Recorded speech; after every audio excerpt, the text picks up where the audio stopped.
Today I'm going to be presenting to you the classroom tool ClassDojo. So who is ClassDojo designed for? Teachers can use this tool to communicate and reward their students.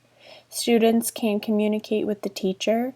Teachers can communicate with the parents, and parents can communicate with the teacher. And on the right of the slide you can see the link to the tool. Some features of ClassDojo are it allows the teacher to provide the whole class or just individual students with positive reinforcement. The teacher can communicate with parents, and students can share their work/submit assignments to the teacher, and the teacher can take attendance and organize groups through their class. There are no additional features that cost money with ClassDojo. Now we're going to go over how to create an account and how to use some of the features on ClassDojo. So first we're going to start by creating an account. When you go to the link, you will see a screen similar to the one on the left of this slide.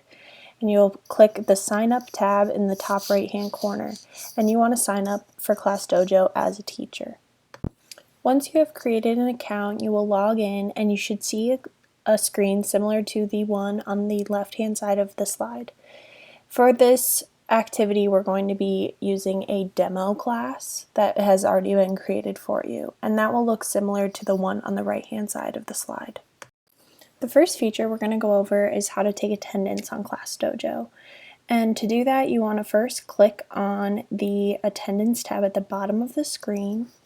And when you open this, you can either mark the whole class present or absent, or you can click on individual students to mark them absent or present. This can be done by clicking the small circle next to their monster and marked absent or present. And if they are marked absent, you can see in the bottom image on the right hand side of the slide, their monster will be grayed out. The next feature we're going to be focusing on is how to give positive reinforcement for one student. And to do this, you're going to click on the small circle next to the student's monster. And after you do that, a pop-up screen will come up with different options to reward them with. And for this example, we're going to be rewarding the student with an on-task behavior.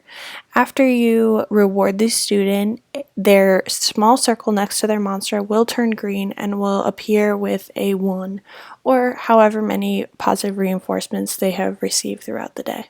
Now we're going to be focusing on how to give positive reinforcement to the whole class. And to do this, you want to click on the whole class as seen at the top in the top image.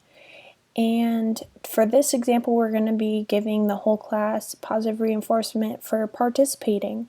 And after you click that, a pop-up will show up that says 4 students gained a point for participating. And then each student in the class will receive 1 point and their bubble will turn green if they have not already gained a point earlier in the day.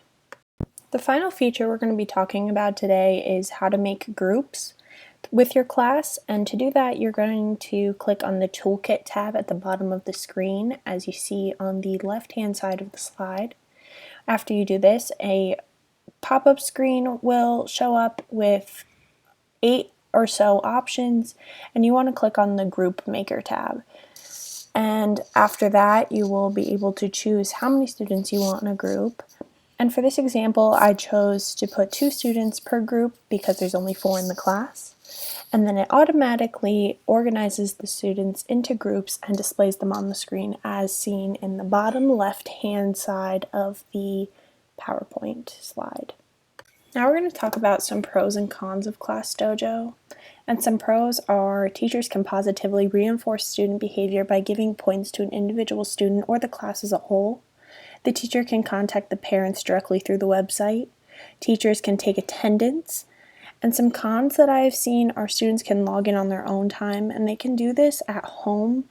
And some problems that I've experienced personally in classrooms is students adjusting their characters that are shown or awarding points to their friends or something like that.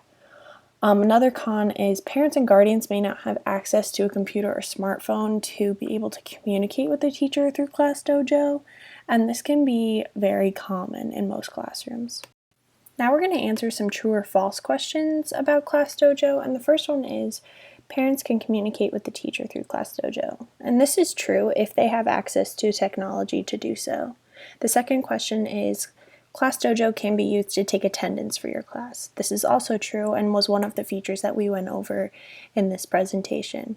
I hope that the steps that I provided you and the features that I showed you are helpful in your own classroom and it's easy to follow. Thank you.